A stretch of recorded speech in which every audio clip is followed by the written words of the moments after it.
My entire career, I've been on the field shooting photographs during games. But in 2020, very quick story, we couldn't go on the field. COVID, restrictions, all this stuff. So we weren't allowed on the field for those games. I had to be in the press box for the first time in my career. And that was the first season that Todd Monken was the offensive coordinator at Georgia. Fast forward to today. The Todd Monken and the 2020 test is now my test for any offense at Georgia. And what do I mean by that? Are guys running wide open? Because if they are, the offensive coordinator is getting the job done. Here's what Kirby had to say earlier this week, talking about injuries and players and all this stuff. And I'll get to the punchline in a second here. He said, I think we still have other guys who are impactful players on offense now. We've got good football players, and our guys are excited for the opportunity. We've got good coaches that will find ways to get good players the football. And this came from the discussion about guys in the past getting hurt, whether you're talking about offensive linemen or guys like George Pickens, obviously earlier this year, Ladd McConkey. My question is, to no matter who's playing, are the guys open? All right? And right now, I turn to Matt when I'm in the press box, which is not all the time, and I say, man, those guys are running wide open. And it's not just Brock Bowers. Like, there's a little bit of a misnomer here that because of Brock Bowers being so good, that's the only reason he's wide open. I would say it would usually be the opposite of that, because either he's being doubled, which is hard to do with a tight end, or he's being bracketed, or someone's watching over the top, something like that. But that's going to leave other guys open, and they are. I mean, they are wide. There are times when guys are absolutely wide open. Arian Smith, who is busy dropping balls. Obviously Brock Bowers wide open. Oscar Delp has been wide open. Marcus Rosery-Jacksaint against Kentucky was wide open, like wide open. And other people who have been critical of Carson Beck at the beginning of the season have said there are guys wide open. Well, if there are guys wide open, then you're as the old G.I. Joe, slogan from cartoon is, knowing is half the battle. If guys are wide open, that's half the battle. Then at that point, all I got to do is throw the ball to them. And Carson Beck's been pretty good throwing the football. So when you think about Georgia's situation, their predicament, whatever you want to call it, with Bowers being out, I mean, that's going to affect things. But that should not affect the production of this offense, considering the way that it's performed at the beginning of this season. And here's what I mean by that. The total offense for this team is the number 5. It's number 5 in the country at 509 yards a game. That's a lot. Passing offense, number 6 in the country, 337 yards a game. Total passing efficiency. Some of these I'm going to skip. Scoring offense, number 9 in the country at 40 points a game. Now, that you lose Brock Bowers is going to tweak that. It's going to hurt that a little bit. But Brock Bowers is not the only person playing on the team. And what makes him so dangerous is not just him. It's the other guys around him too. It's Edwards. It's the offensive line. It's Carson Beck. It's the ability to throw to Marcus Rosery-Jacksaint, Ladd McConkey, Ra Thomas, Dominic Lovett, just everybody off the top of my head. Well, and now Oscar Delp or Lawson Lucky or, whoever is going out for passes, Kendall Milton. Georgia's become a more dangerous team on the ground. That's what I would be more worried about than anything else if I'm playing Georgia in the near future. Florida, let me go to Florida real quick here. Florida really, really got beaten up by Kentucky. Now, that game was a lot of an outlier. I'm just going to say that right now. I mean, that was not a common game for Florida. That was not a common game for Kentucky. I mean, that was just not a normal game for the Gators at all. But I will say this. They will come into the Georgia game, giving up about 125 yards a game on the ground.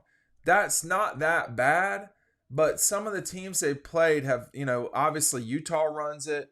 Tennessee has had to run it, although they shut Tennessee down. And then Kentucky really blistered them. But I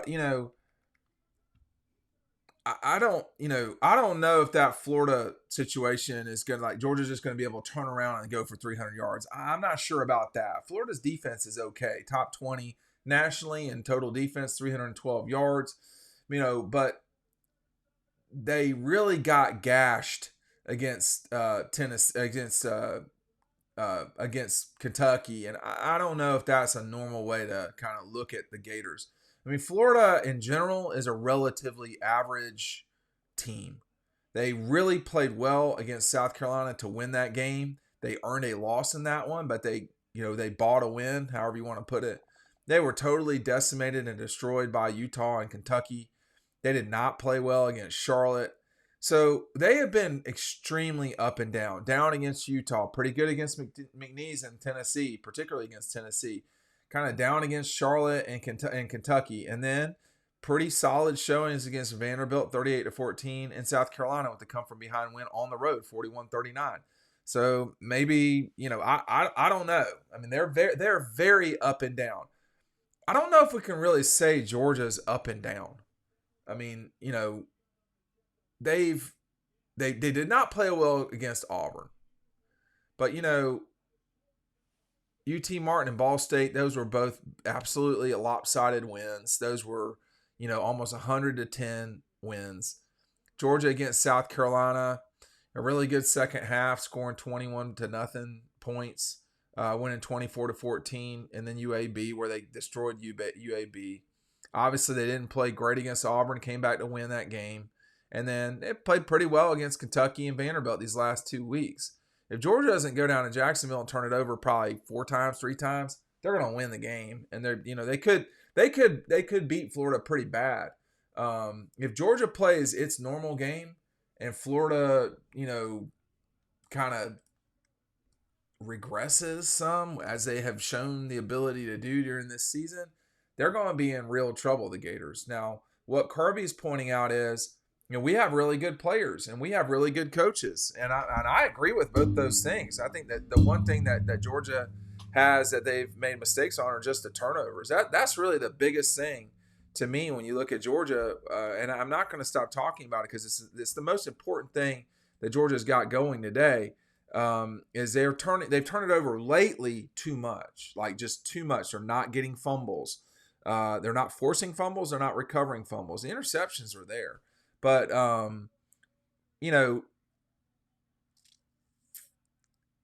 Georgia's offense should be able to control this game. Florida's going to come into this thing. They're probably going to play. I would imagine they have played their best game of the season, which was against Tennessee, or they will play it against Georgia. But Florida still has a brutal schedule. They got Georgia. Then they get Arkansas, LSU, Missouri, and Florida State. So you're looking probably they could lose all 5 of these games. I don't think they will. I think they'll lose to Georgia. I think they'll probably beat Arkansas at home. They'll probably lose to LSU. I would imagine they'll lose to Missouri, but I'm not 100% sure of that. And then I would imagine even though they're playing at home against the Noles, I'd still be curious about that game. I would imagine that Florida will lose that game to Florida State, but I don't think that's like set in stone that they lose that game.